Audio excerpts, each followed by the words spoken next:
Welcome, weary traveler, through the passages of time.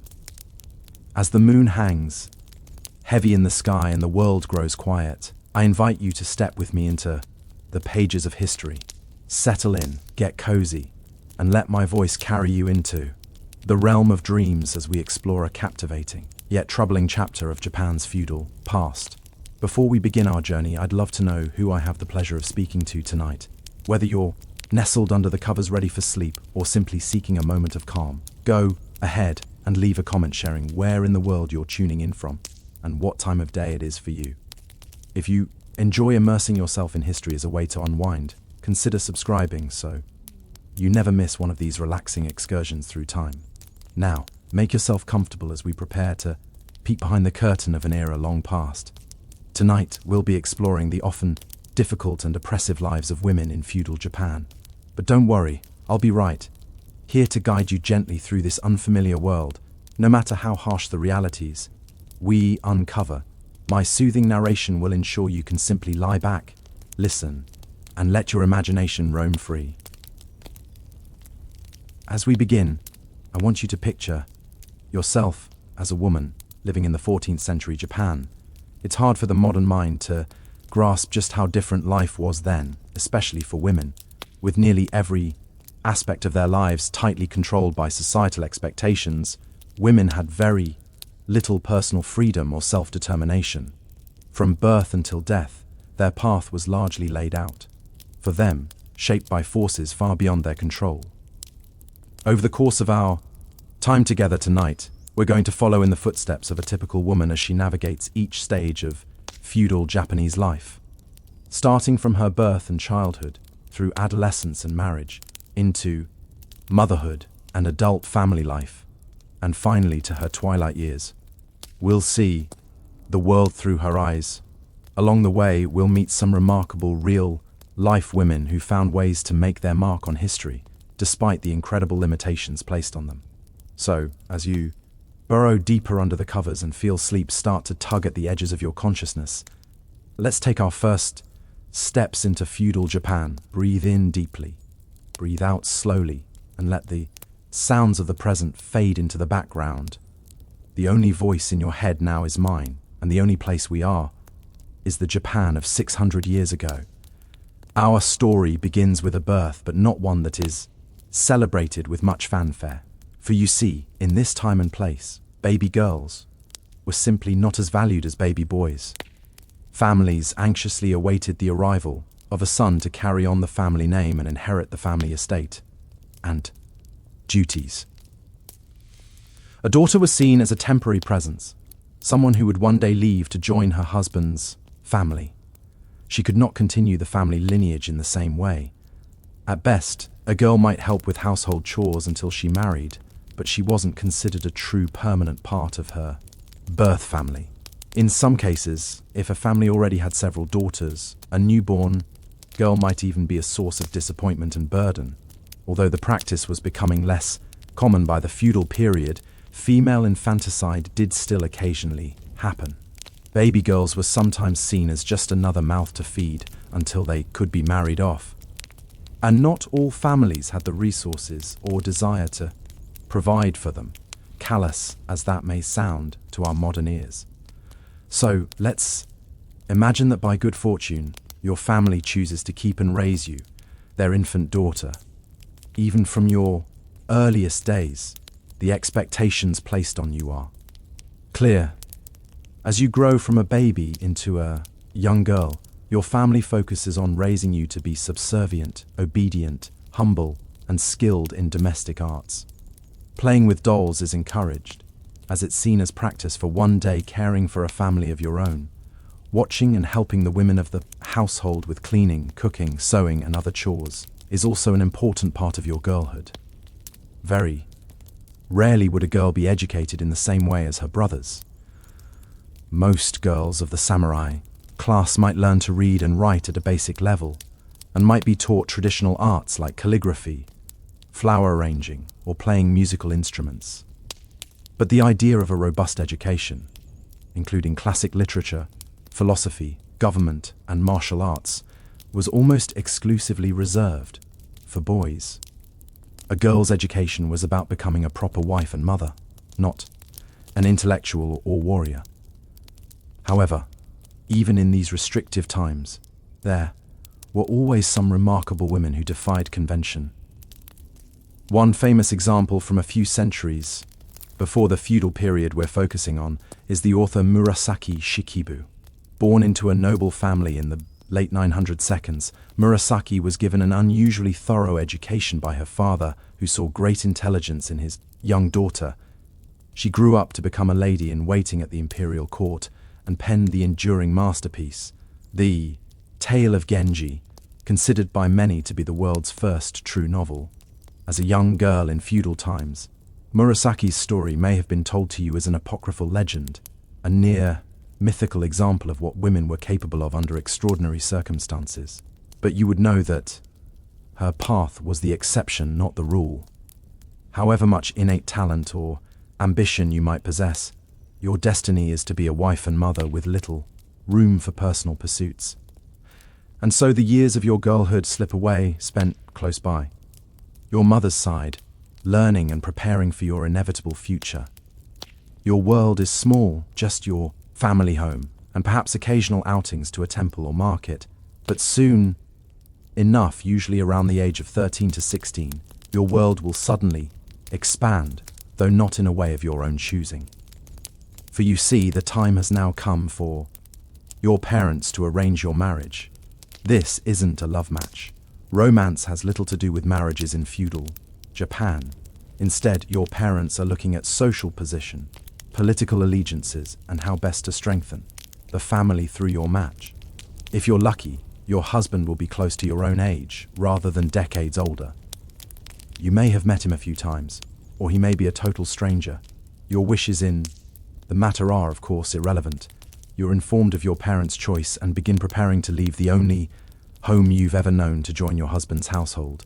You'll be living with his parents and any siblings, becoming the lowest-ranking woman in a new family. It's a daunting prospect, but as a proper feudal Japanese girl, you've been raised to be submissive and obedient. To question or resist the path laid out for you would be unthinkable. As you gather your belongings and prepare to depart from your childhood, let's pause and consider another real, young woman who made this fateful journey. The Lady Tokugawa Masako was born into a powerful samurai family. In 6007, at the tender age of 15, she was married off to the son of the reigning shogun. Masako suddenly found herself thrust into the very highest echelons of feudal power and intrigue. But Masako's marriage was more than just an alliance between noble families. It was a political necessity. For you see, her young husband was already being groomed to one day take over rulership of all Japan as the next shogun.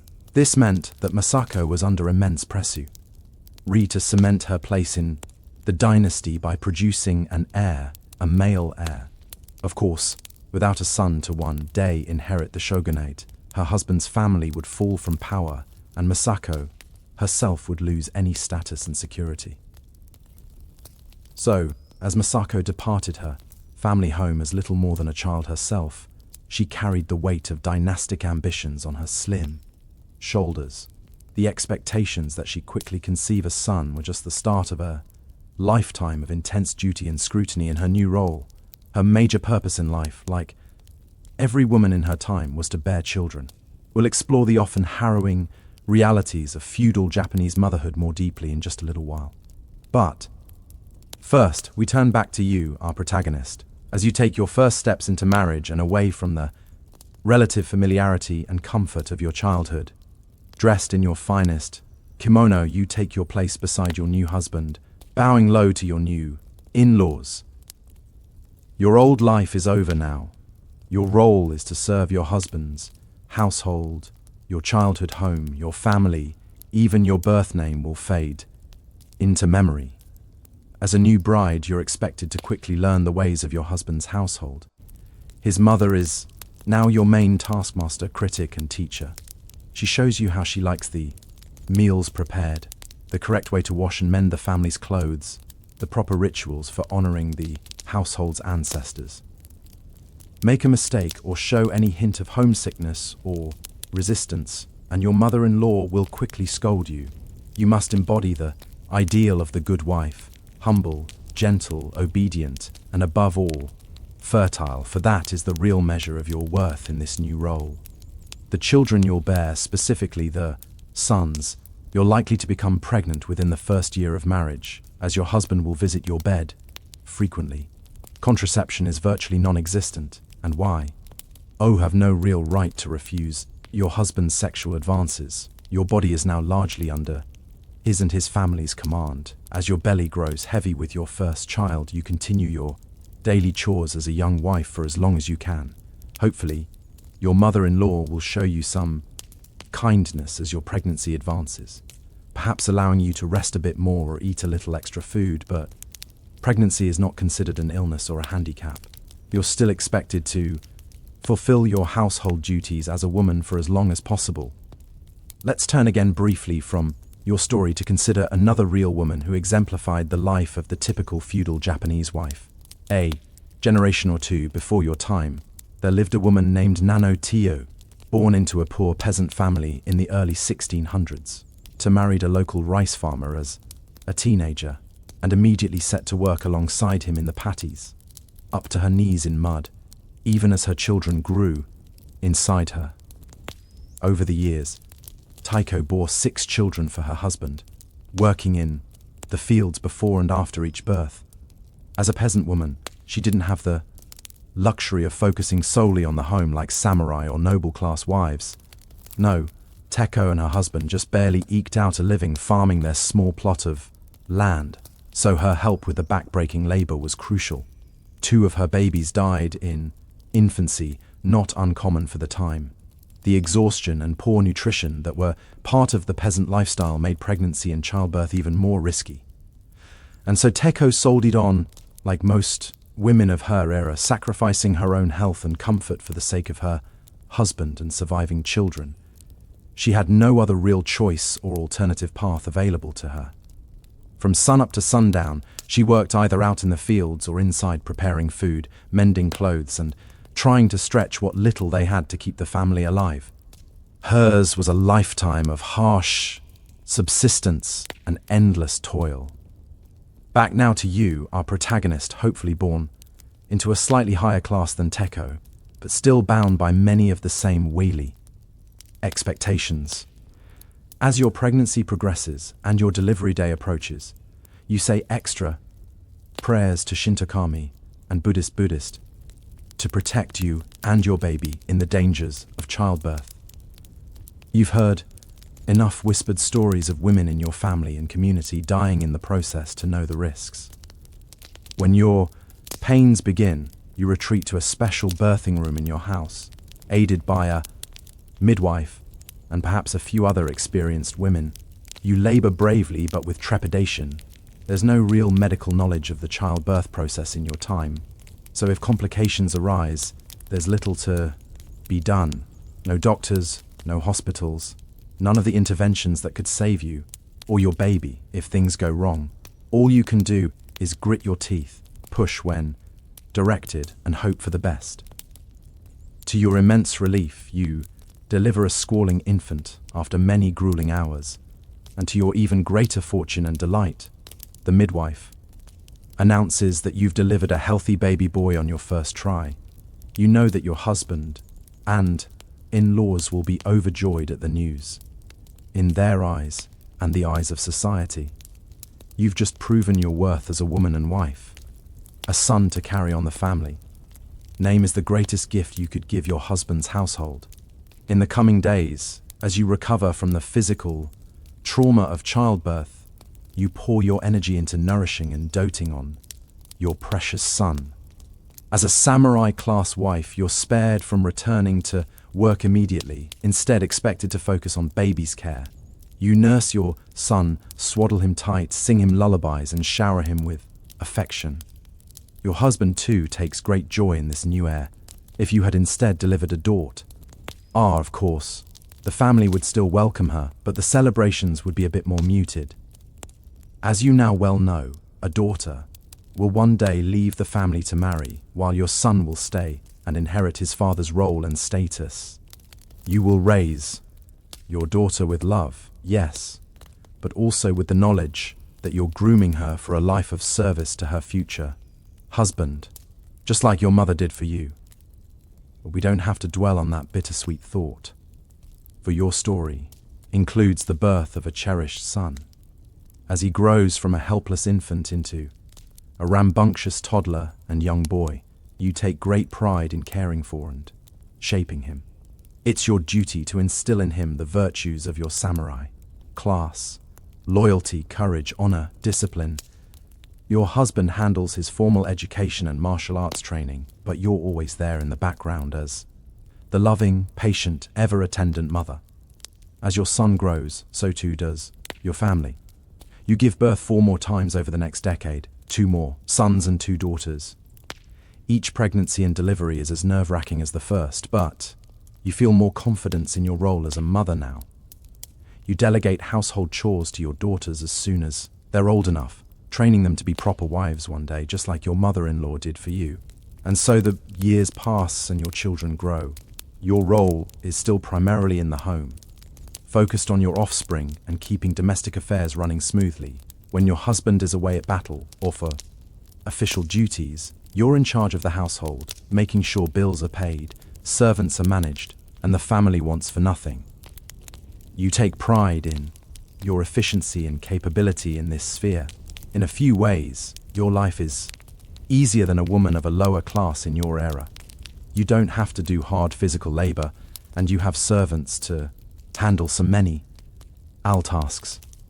But in many ways, the life of a samurai wife is still just as restricted and circumscribed. While a peasant woman might work alongside her husband and have slightly more say in their shared life, a samurai wife is still subservient and separate from her husband's world of politics and war. All of these class differences would have been strictly regulated by law in your feudal era. Japan's class system was rigidly enforced with rules around what each tier could wear, eat, and even how they could style their hair. As a samurai woman, you could be punished for wearing silk reserved for the nobility, for example, and a peasant woman could be harshly disciplined for putting on airs above her station. There was very little mobility between the classes. But even within the samurai class, women were second-class citizens compared to men. Sure, samurai women enjoyed a more refined lifestyle than women of lower classes, but they were still subject to the same limitations on personal freedoms, legal rights, and education. A peasant woman and a samurai woman alike could not travel freely, own property, choose their own husband, or pursue interests outside of the approved whaley arts. There were, however, always some exceptional women who managed to break the mold of the stereotypical passive samurai wife.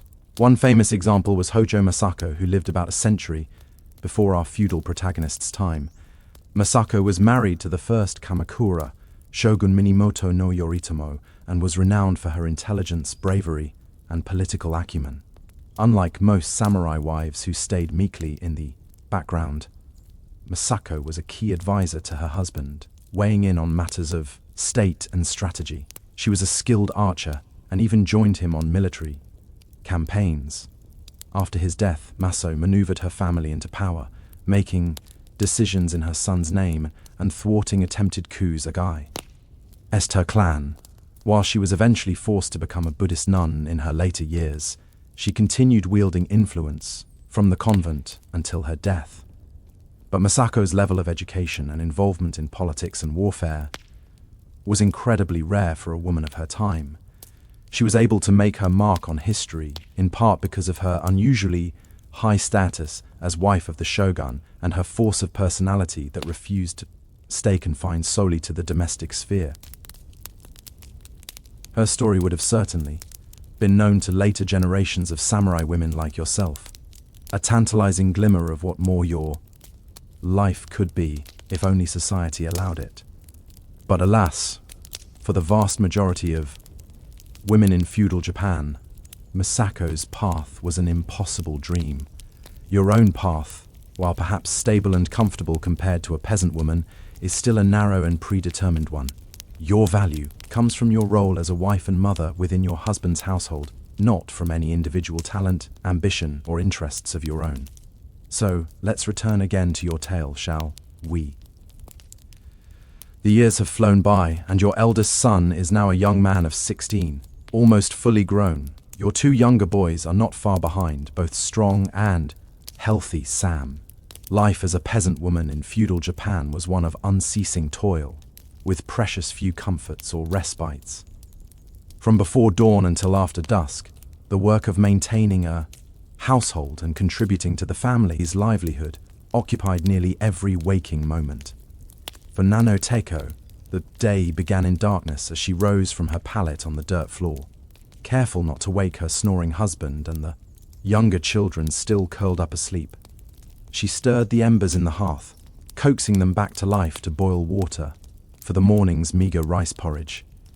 As the sky lightened to grey, she tied back her hair, dampened with sweat from the muggy morning air that promised another sweltering day in the fields. By the time her family roused and gathered around the low wooden table, Teo had already been up for more than an hour, tending to the myriad tasks that kept the household running, mending clothes, sweeping the packed earth, washing the dishes from the night before. The work of a peasant woman was never done. After a hasty breakfast, gulped down in silence, the men, her husband, and two older sons headed out to the rice paddies, the plots of land their feudal lord allowed them to till in exchange for their labor and loyalty. Although only in her mid-30s, Teo's face was deeply etched from years of worry and exertion, her hands calloused and prematurely aged. As a young bride, she had moved into her husband's family home, the typical fate for village girls. Her mother-in-law, a stern matriarch who ruled the household, put Teo immediately to work cooking, cleaning, and serving the men. But Teo's primary purpose, like that of all wives, was to produce children, especially sons, to inherit the family property and carry on the ancestral line. She was fortunate in that respect, having borne her husband two healthy boys within the first few years of marriage. But the births were difficult, long labours on the bare floor of the hut with only her mother-in-law and a village midwife to help. Teo screamed, herself hoarse, and tore her vocal cords, leaving her with a permanently raspy voice. She considered it a small price to pay for living sons. The babies came regularly after that, every 2 years or so.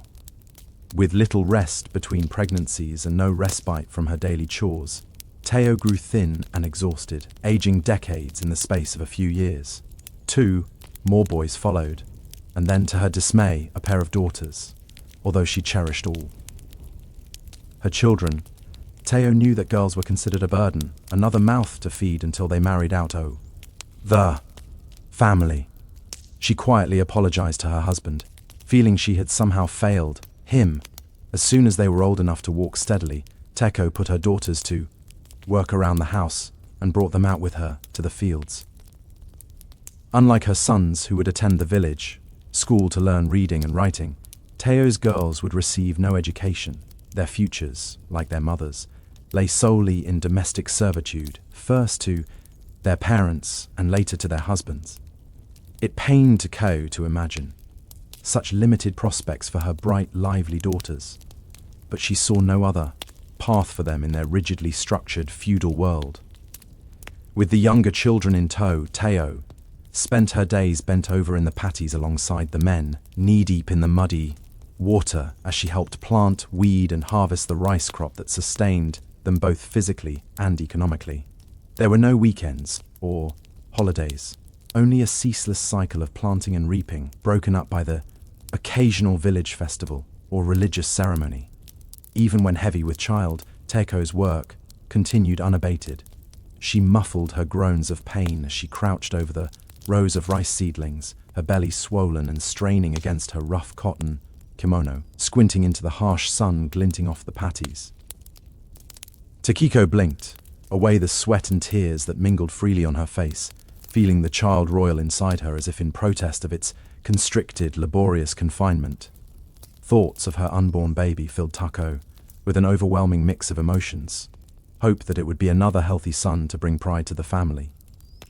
Fear of complications or a difficult birth without even rudimentary medical help.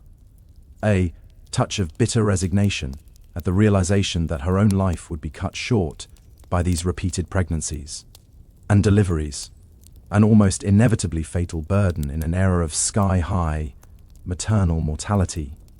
As the Sioux N gradually sank over the lush green patchwork of the rice fields, Teo straightened up, painfully, pressing one dirt-caked hand to the small of her back, where the ache was sharpest.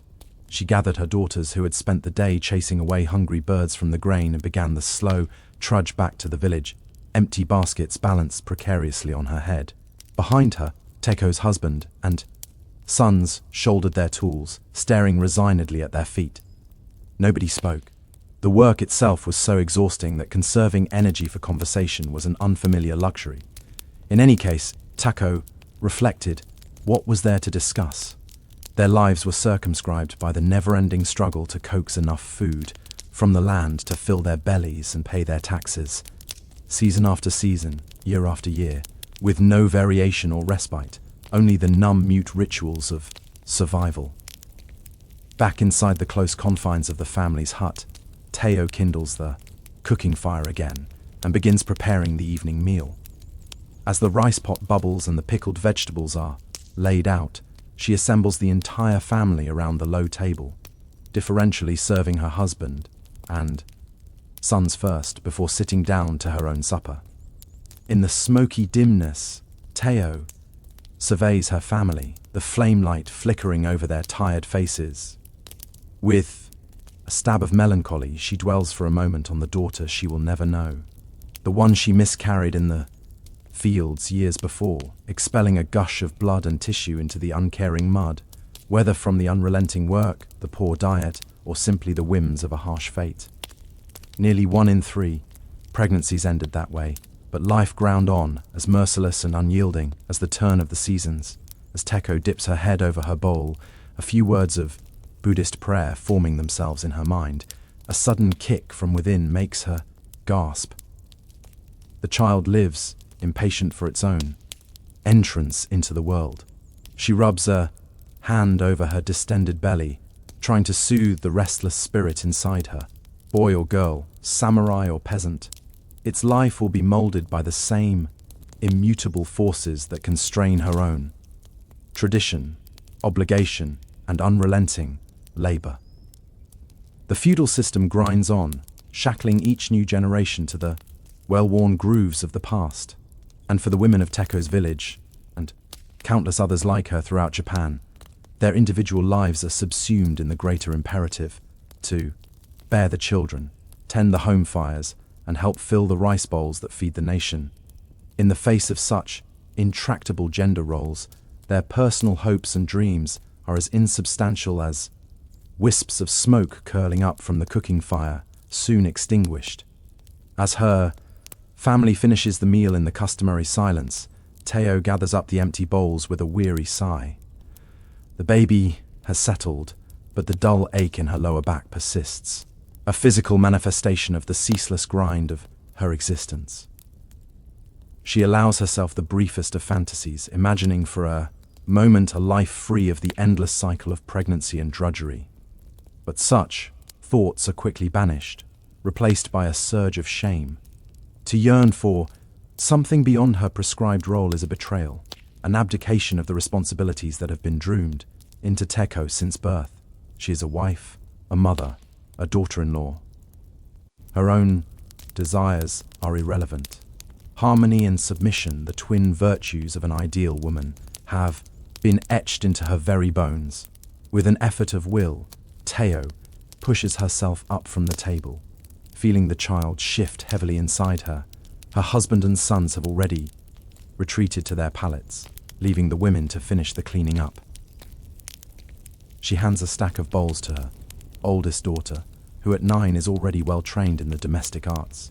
The girl's face is solemn as she performs her duties, no trace of youthful rebellion in her demeanor.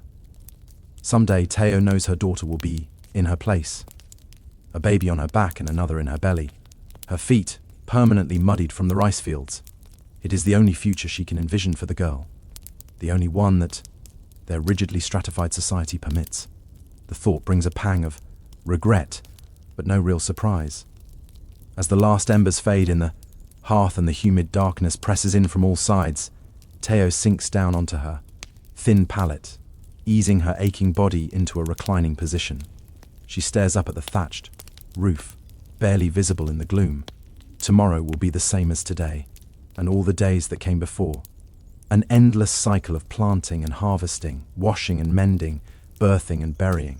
For a woman in feudal Japan, there is no respite, no escape from the narrow confines of her prescribed roles. The seasons may turn and the years may pass, but the rhythm of her life remains as unchanging as the tide. Tao closes her eyes, feeling the weight of centuries pressing down upon her. In the moments before sleep claims her, she sends up a silent, futile prayer, not for herself, but for the generations of women yet to come, that they may someday know a life beyond the patties and the cooking fires, a life of their own making. But such thoughts are fleeting, insubstantial as the curls of smoke that, even now, drift up from the banked embers and dissipate into the muggy night air. Teo's last conscious sensation is the flutter of the child in her womb, a reminder of her inescapable destiny. She surrenders herself to sleep, her mind already turning to the tasks that await her in the grey light of dawn. This is merely a glimpse into the life of one peasant woman, a single thread in the vast tapestry of feudal Japanese society, but it is a thread that repeats itself endlessly, a pattern of unremitting toil and female subservience that persists across generations and social classes. From the lowliest village to the loftiest castle, the women of this era are bound by the same rigid expectations, the same narrowly circumscribed roles. To be born female in feudal Japan was to be consigned to a life of servitude and sacrifice. With little hope of autonomy or self-determination, the weight of tradition and the inflexible hierarchy of the feudal system combined to create an existence of unrelenting hardship for women of all classes. Whether laboring in the fields or tending to the needs of their samurai husbands, their lives were defined by duty and submission, their individual identities subsumed by the greater imperatives of family and society. It's a stark and unforgiving portrait, a world where even the most basic rights and freedoms are denied to half the population based solely on their gender. And yet, even within these suffocating constraints, there were women who managed to carve out a measure of agency and influence, subverting the rigid norms of their society in subtle and extraordinary ways. In the noble halls of the samurai and the cloistered chambers of the imperial court, a handful of exceptional women left their mark on history, wielding power and shaping events through their intelligence, their artistry, and their sheer force of will. These are the stories that puncture the bleak tapestry of female oppression, the glimmers of light in an otherwise dark and stifling landscape. In the centuries to come, as Japan slowly emerged from its feudal past and began its halting journey towards modernity, the legacy of these remarkable women would endure, inspiring new generations to challenge the status quo and demand a better future.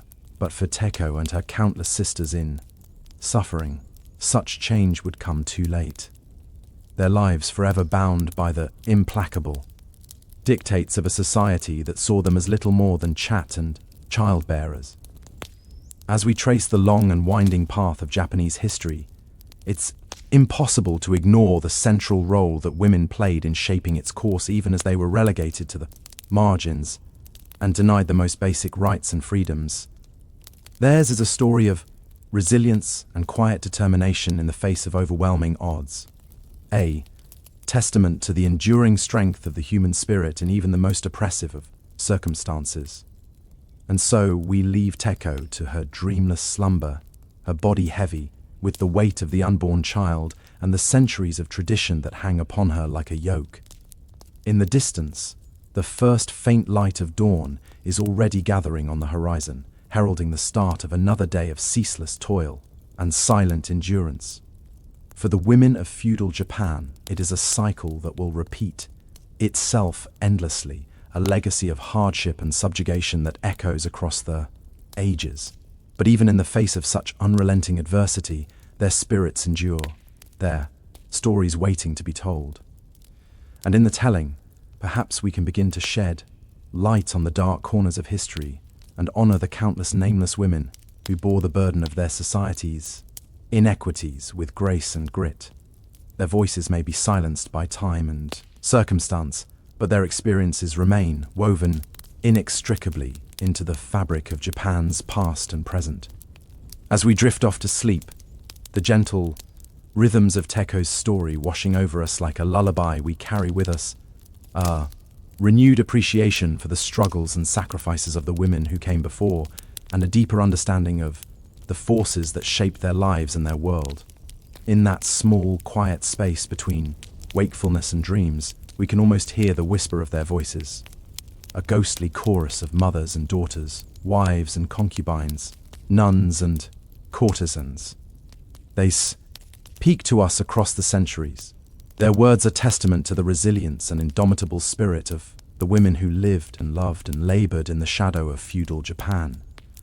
And as we finally surrender to the embrace of sleep, our minds filled with the vivid imagery of rice paddies and cramped huts, elegant tea houses and austere temples, we carry with us the weight of their stories, a reminder of the enduring power of the human experience to transcend even the most oppressive of circumstances. The women of feudal Japan may be gone, but their legacy lives on, a testament to the unbreakable bonds of sisterhood and the unyielding strength of the female spirit. And in the gentle cadence of this final thought, we drift off into the welcoming darkness, our dreams haunted by the ghostly echoes of their timeless tales. Let's imagine the journey of a woman who lived her whole life in this feudal world. What hopes and burdens did she carry through the decades? What small joys and hard realities defined her days? Our woman's story began like most in feudal Japan with disappointment at her birth. It was the early 1500s, and her farming family already had 2 daughters. They had prayed for a son this time to inherit their meager plot of land and continue the family name. Instead, the midwife placed a small, squirming girl into the mother's exhausted arms. They named the baby Aki and resigned themselves to raising another daughter. As in many poorer families, Aki's childhood was short. She was too young to remember her grandmother grumbling about another useless mouth to feed. But Aki grew up watching her mother's tired eyes and feeling like a burden. By age 5, she was already responsible for tending to her infant brother, the family's pride and joy. She changed his diapers, sang him lullabies, and watched him toddle after their father in the fields with envy. The same fields were where Aki spent most of her days. She learned to plant rice seedlings in neat rows, her back bent under the hot sun for hours. A restless and clever girl, Aki peppered her father and grandfather with questions as they worked. Why do we grow this type of rice? How do the daimyo lords decide our taxes? What lies beyond the mountains ringing their village?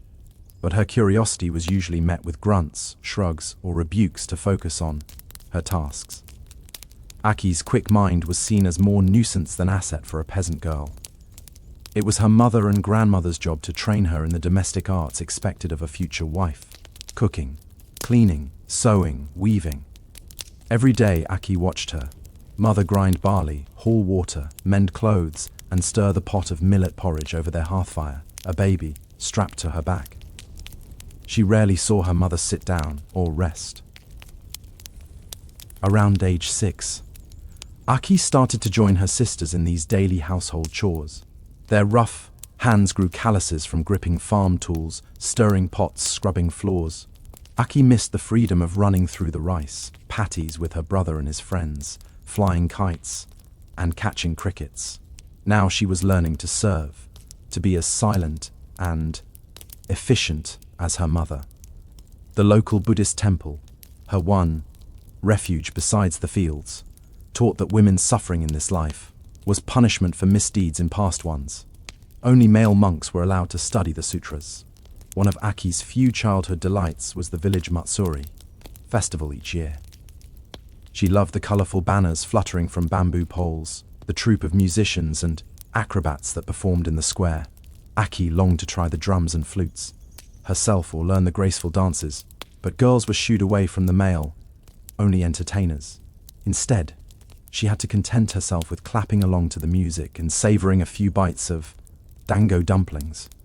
Those fleeting festival moments of lively energy sustained her through long days of drudgery. As Aki entered adolescence, her mother began to eye her appraisingly, judging if she was ready for marriage. Aki's belly tightened with dread when she overheard her father speaking with the village matchmaker. She knew that marriage meant leaving her family forever to join her husband's household. The very word yomi, for wife, meant one who lives in another place. Aki prayed she would be matched with a kind husband, not a cruel one who would beat her, as some men did their wives. She had no say in the matter. At 15, Aki was informed she would be marrying the second son of a wealthier farming family 2 villages over. She met her betrothed only once, before the wedding at the formal matchmaking ceremony. They knelt across from each other, sipping cups of sake and avoiding eye contact. He was a stranger to her. Aki wondered if he too felt trapped by family obligations and dreamt of another life. The wedding passed in a blur of unfamiliar faces and too tight wedding kimono. Aki was officially a yome now, and her only role was to serve her new family. From dawn to dusk, she was at the beck and call of her strict father-in-law and critical mother-in-law, tending to their every need. Her husband, who seemed meek and browbeaten himself, was out working the fields all day. At night, he visited her chambers to do his husbandly duties. Aki stared at the ceiling and willed her mind elsewhere. It wasn't long before Aki missed her menstrual cycle and realized she was pregnant. When her son was born, healthy and squalling, the family celebrated, and Aki felt a rush of love and pride. But her mother-in-law quickly took charge, whisking the infant away to be nursed by his grandmother, as was the custom. Aki asked for her baby as she recovered from the birth, breasts heavy with milk. The separation felt like losing a piece of herself. As more children followed over the years, including 3 daughters, Aki grew to accept her lot in life. She was luckier than many women. The harvests were good. Her husband was not unkind, and they could feed their children most days. Aki's existence revolved around serving others from sun up to sundown. She hauled water from the village well, pounded mochi rice, cakes till her arms ached, and stitched indigo-dyed cotton clothes for the family. In rare breaks, she caught up on village gossip with other wives and snuck her children's sweets when the grandparents weren't looking. Aki took solace in the little joys and rituals that marked the passing seasons: the cherry blossom picnics in spring, the star festival in summer, the harvest celebrations in fall, the New Year dishes in winter. She saved tales and wisdom to pass on to her daughters, knowing the constraints they would face in this society. They could not inherit land, learn to read, or choose their fates, but they could find meaning in small freedoms and the bonds between women. Aki freighted over their marriages in safety as her hair grayed and her own marriage settled into companionable silence. In her 50 seconds, Aki was considered an old woman. She had been fortunate to survive the dangers of multiple childbirths. Now a widow, she finally held some authority in the family as a mother-in-law herself, but her body was worn out from decades of toil. Aki's aching joints and cloudy eyes turned her attention inward. She thought often of the Pure Land, the Buddhist paradise that supposedly awaited her. Reciting the Nambutsu prayer on her dew beads brought some peace. When the clan wars reached their village and she had to flee with her children and grandchildren, Aki realized how fragile their lives had always been. She found herself depending on her son and grandson for survival. Now I resettled and rebuilt, replanting fields and repairing thatched roofs. Aki did not live to see her youngest granddaughter a bright and defiant girl, learned to write in secret from a monk who took pity on her. But she would have recognized that restless curiosity, that yearning for a bigger life. Aki's story was one of quiet endurance, through a lifetime of duty and drudgery, but it was also stitched through with moments of beauty, laughter, love, humanity shining through the hardships. She left no record of her inner world, like most common women of her era, but she was a link in a chain of mothers and daughters stretching back through the centuries in feudal Japan. They bent like reeds, but were never broken. Over generations, some of these women found ways to push at the edges of their constraints. A few rebelled openly, taking up arms or shaving their heads to join monasteries. Others subverted expectations more subtly as artists and writers or merchants and innkeepers. Quietly, they shaped the consciousness of their society and passed on a legacy of resilience. Aki could not have imagined the very different life of an ordinary Japanese woman today, one with education, careers, choices her era could not dream of. But she, and all the forgotten foremothers, made those futures possible through their uncelebrated fortitude. In pondering their stories, perhaps we can draw on some of that strength in our own challenging times and plant seeds of change in our turn. The river of history flows on, carrying us all in its current, and women continue to reshape it in ways big and small. Life in feudal Japan was a constant struggle for survival, and this was especially true for women. While men faced their own hardships and challenges, the weight of societal expectations, rigid gender roles, and lack of personal freedoms created a particularly difficult existence for females. From all walks of life. From the moment a girl was born, her life was shaped by the fact that she was seen as less valuable than a male child. Many families hoped for sons to carry on the family name and to provide for them in their old age. Daughters were often seen as a burden, just another mouth to feed until they could be married off. In some cases, if a family had too many girls, they might even resort to the desperate act of female infanticide. Although this practice was becoming less common by the feudal period, for the girls who did survive, their upbringing was focused on preparing them for their eventual roles as wives and mothers. From a young age, girls were taught to be subservient, obedient, and skilled in domestic tasks, like cooking, cleaning, and sewing.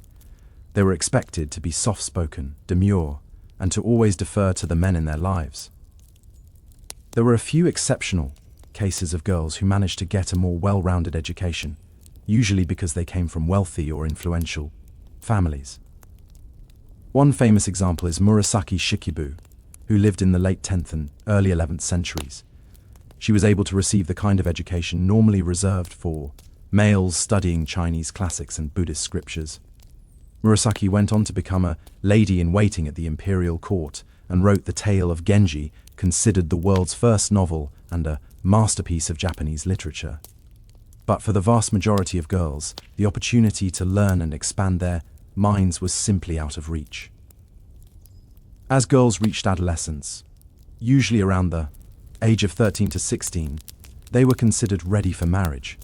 Marriages were almost always arranged by the parents with little or no input from the young bride herself. The goal of these unions was not love or personal happiness, but rather to produce children and to strengthen the ties between two families, or to forge political alliances. One poignant example is the story of Tokugawa Masako, who was married off at the tender age of 15 to the powerful feudal lord Tokugawa Ieyasu. Masako was the daughter of a rival clan leader, and the marriage was arranged to bring peace between the two warring families. But for Masako, it meant being torn away from her home and thrust into a new life where she was expected to bear a male heir for her husband. The pressure on young brides like Masako was immense, and failure to produce a son could lead to shame, scorn, or even divorce. Once married, a woman's life revolved around her duties as a wife and mother. She was expected to move into her husband's family home, where she had to navigate the complex web of relationships with her new in-laws.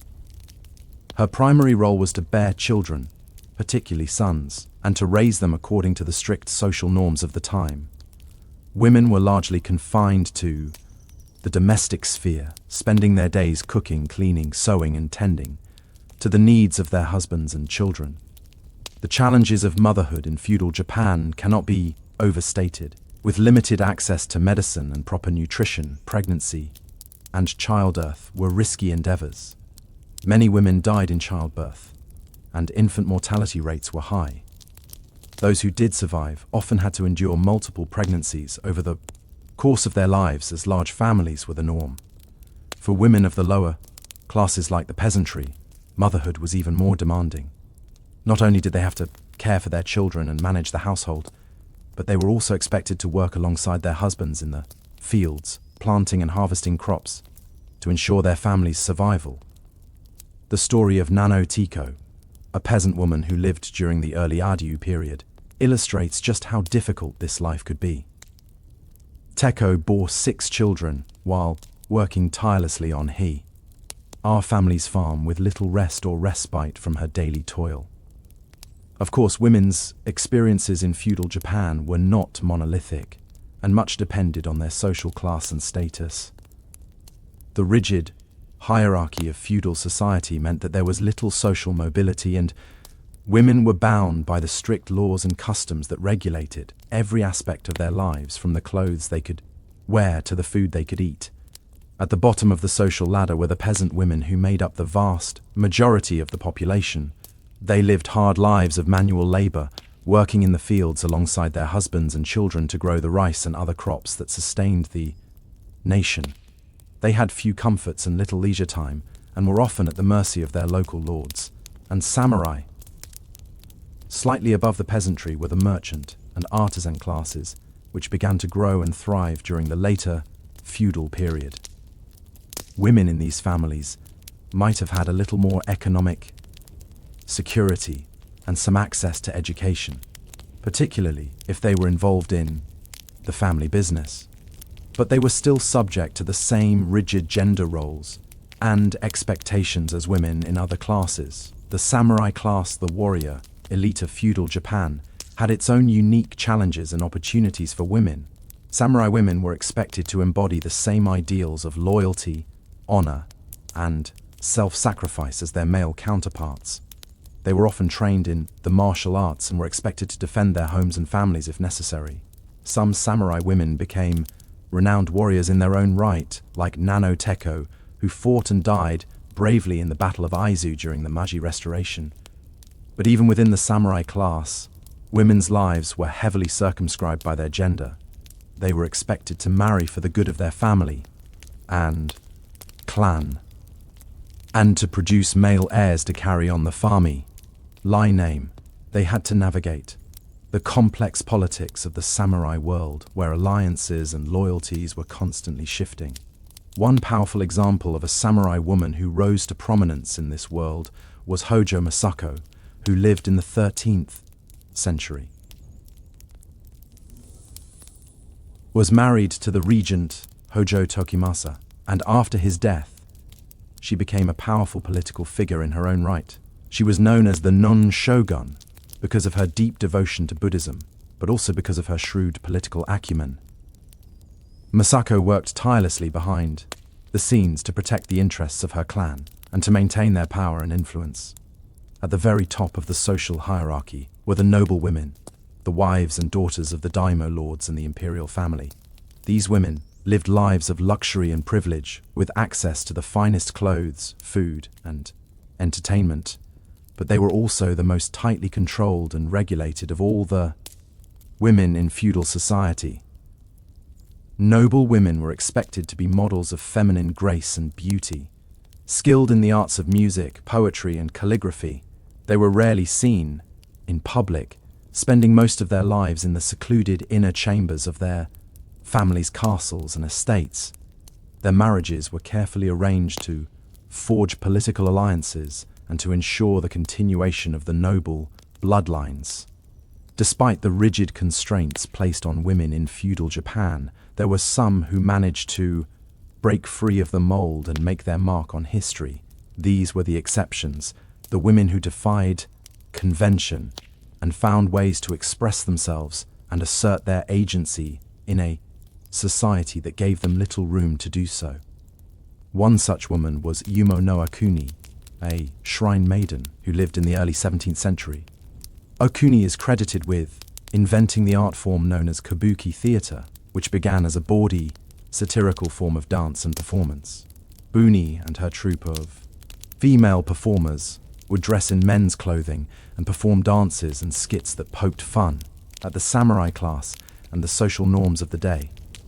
Kabuki quickly became popular among the merchant and artisan classes who enjoyed its irreverent humor and bold style. Another remarkable woman who challenged the gender norms of her time was Machisuki Kiyome, a noblewoman who lived in the 16th century. Kiyome was the wife of a powerful samurai lord, but she was also a skilled warrior and strategist in her own right. She is famous for creating an all-female group of ninjas who served as spies and assassins for her husband's clan. These kunoichi were trained in the arts of espionage, disguise, and combat, and they played a crucial role in gathering intelligence and carrying out covert missions. But women like Okuni and Kiyome were rare exceptions in a society that placed so many restrictions on women's lives.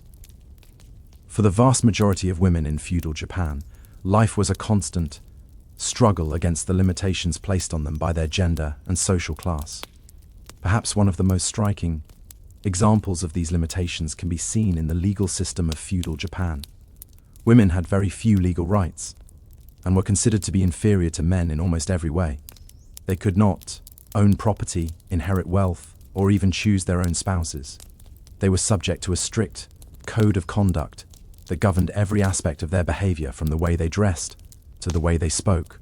One particularly egregious example of the legal inequalities faced by women was the practice of katsugo. This was a form of punishment in which a woman could be beaten or even killed by her husband or father for perceived offenses like infidelity or disobedience. Men, on the other hand, were free to take concubines and engage in extramarital affairs without fear of legal consequences.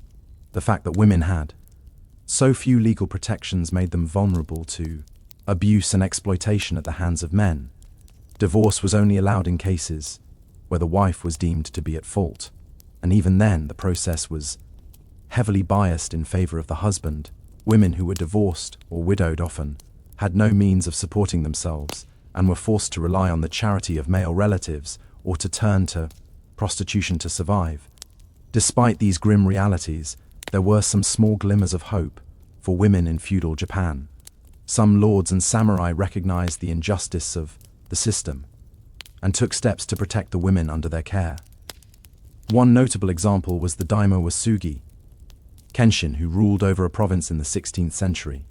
Kenshin was known for his enlightened policies towards women, which included prohibiting the practice of katsugo and providing education and training for girls in his domain. But these were small victories in a society that was fundamentally stacked against women. The prevailing attitudes towards gender were deeply ingrained in the culture and reinforced by the major religious and philosophical traditions of the time. Buddhism, which had been introduced to Japan in the 6th century, taught that women were inherently inferior to men and that they were more prone to sin and desire. Women were seen as a hindrance to men's spiritual enlightenment, and many Buddhist texts warned against the dangers of attachment to women.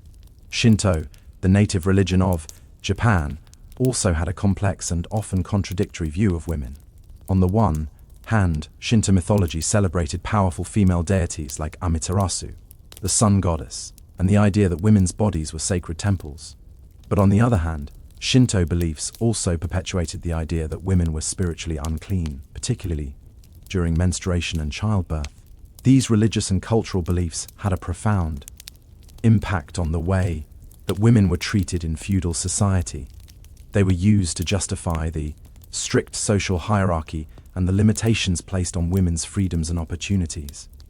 And they created a culture of shame and secrecy around women's bodies and experiences. One particularly pernicious example of this was the practice of kegari, or spiritual pollution. Women were believed to be inherently impure, particularly during menstruation and after childbirth. They were often secluded in separate rooms or huts during these times, and were forbidden from participating in religious ceremonies or entering sacred spaces. This belief in women's impurity also had practical consequences for their daily lives. Women were often banned from certain occupations like brewing sake or preparing food for religious festivals because of the fear that they would contaminate the products with their impurity. And in some cases, women were even blamed for natural disasters or crop failures as their perceived impurity was thought to anger the gods. Despite these deeply ingrained beliefs, there were some women in feudal Japan who found ways to challenge the status quo and to assert their spiritual authority. One such woman was the Empress Komo, who lived in the 8th century. Komo was a devout Buddhist who used her position as empress to promote the religion and to establish temples and nunneries throughout Japan. Komo was particularly concerned with the welfare of women and the poor. She established a number of charity hospitals and refuges for women who were fleeing abusive marriages or who had been widowed or abandoned. She also donated large sums of money to support women who had taken vows as Buddhist nuns, and she encouraged other noble women to follow her example.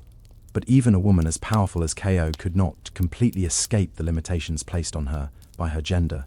She was still expected to fulfill her duties as a wife and mother, and she faced criticism and opposition from some quarters for her religious and charitable activities. As women aged and reached the later stages of life, they faced new challenges and limitations. By the time a woman reached her 40 seconds or 50 seconds, she was considered to be old in feudal society, and her role changed accordingly. Many women of the peasant class who had labored hard in the fields alongside their husbands and children found themselves widowed and without support in their later years. They might have to rely on their sons or other male relatives to provide for them, or they might turn to begging to survive. Women of the merchant class who had spent their lives working in their husbands' shops and businesses often faced similar challenges. If their husbands died before them, they might be left without a source of income or a means of support. Some widows were able to continue running the family business, but they often faced discrimination and obstacles from male competitors and customers. For samurai women, the later stages of life might bring a different set of challenges. Many samurai women outlived their husbands, who often died young in battle or from illness. These women were expected to maintain the family honor and to carry on the samurai legacy even as they grieved the loss of their husbands and sons. One such woman was Hojo Masako, the Nun shogun who wielded political power throughout her life. After the death of her husband, Masako took vows as a Buddhist nun and retired to a temple. But she continued to be involved in the political intrigues of the time, using her influence to protect the interests of her clan. For some women, the later stages of life brought a sense of freedom and opportunity. They might become nuns or devote themselves to religious practices, finding solace and meaning in their faith. They might go on pilgrimages to holy sites or sponsor the construction of temples and shrines.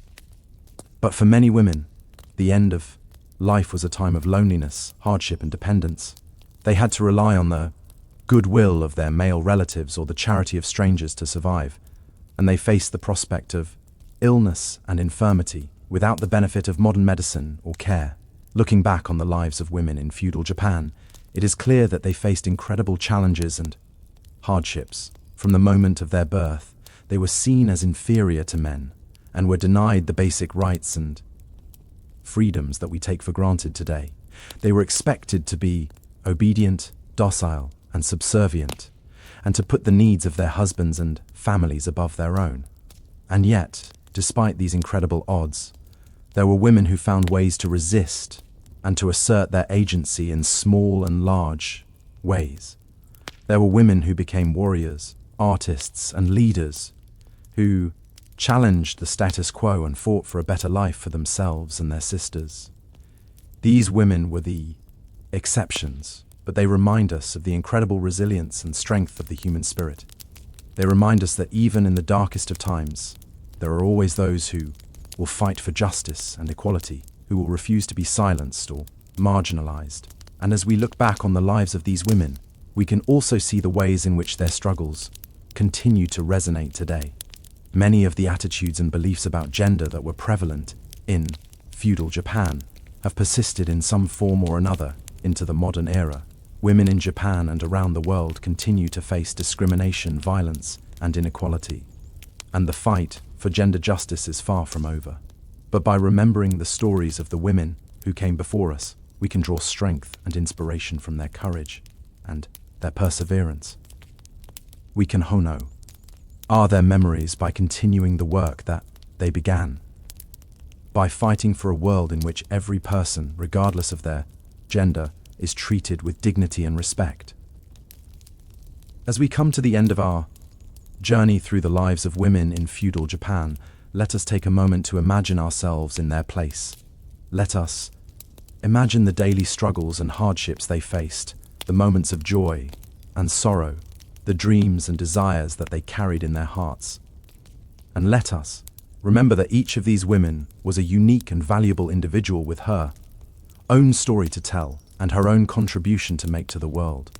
Let us honor their memory by telling their stories, by keeping their legacies alive, and by working to create a world in which every woman can live a life of dignity, freedom, and fulfillment.